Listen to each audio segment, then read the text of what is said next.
NB Power has a pretty big decision to make about the Mactaquac Dam. Fix it, replace it, or tear it down. It accounts for 12 to 20% of the province's electricity grid. This isn't the first controversy involving the dam.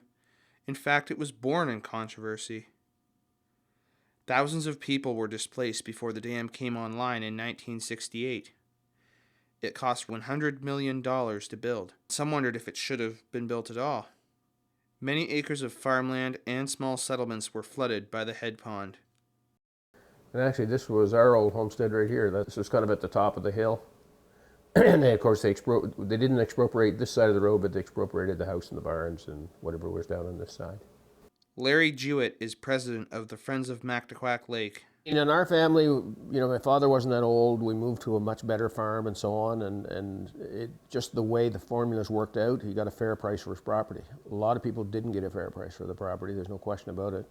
And a lot of those people just didn't want to move. That was their village and their families, but there was no choice. It was definitely tough on them. When you go through something like that in a short period, there are winners and losers, and it's never perfect. Some former tourist attractions are also now underwater, including a world-renowned salmon fishing pool in Heartland, and a falls and gorge at Pokiok, and at Shagamock.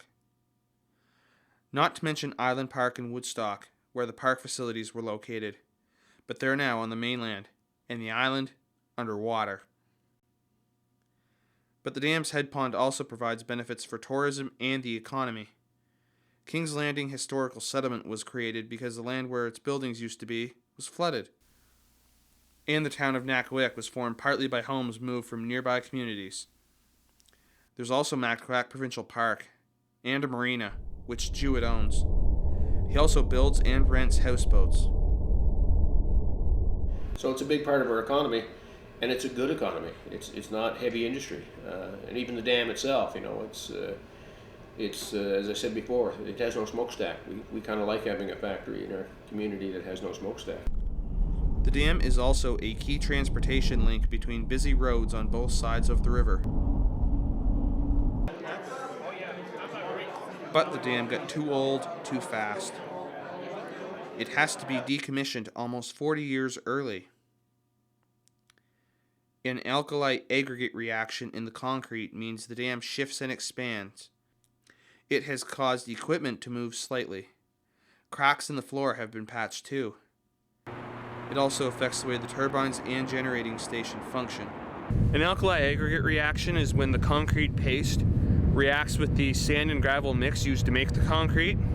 It doesn't affect the earthen dam over here on my right, which holds back 130 feet or 40 meters of water. Crews are already being brought in every year to cut slits in the concrete to alleviate the tension.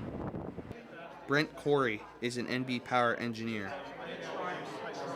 With that expansion, it's causing our mechanical components to get to a point where they no longer can operate. It's basically like your car. You can take it so long, and then at some point in time, it's not worth that value to put anything more into it. You basically have to either replace it, rebuild it, or something like that. The something like that includes 3 options. The first is replacing the powerhouse and spillway. That would keep the earthen dam intact. The second would mean building a new spillway while keeping the head pond and not generating power. The third option would involve draining the head pond and removing the dam. The St. John River would be restored to a free flow state. We have the Canadian Rivers Institute that's looking at the science side of it in terms of what's underneath the head pond today, what has taken place in the 50 years or so that the head pond has been there, all those types of things. We have the social aspects of it that are being done, and we have a company called Dillon that is working on those. It could be property owners. It's what is the land used for today that it wasn't, and how has it changed since 1968? Each option could cost as much as $3 to $5 billion. Each option also has its pros and cons, especially if the head pond were drained. The dam blocked fish migration and interrupted the flow of river sediment when it was built. Disturbing that sediment could devastate the St. John River watershed if the head pond were drained. Property values and lifestyles would also be affected. In this area, of course, anyone that lives within sight of the water, it's a huge concern, not just financial, but that's their home. And in many cases as well, for people that works at the parks and all the tourism operators, it's their livelihoods.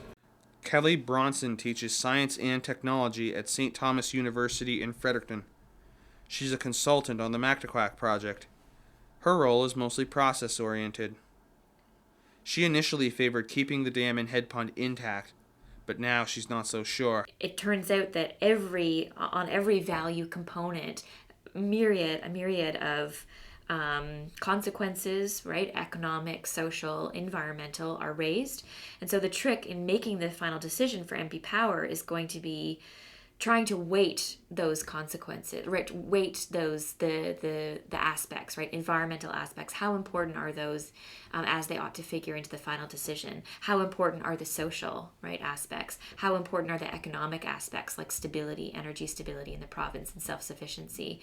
And so the trick in making a decision, basically what I'm saying is the data show that it's not a clear-cut decision. Green Party leader David Kuhn agrees.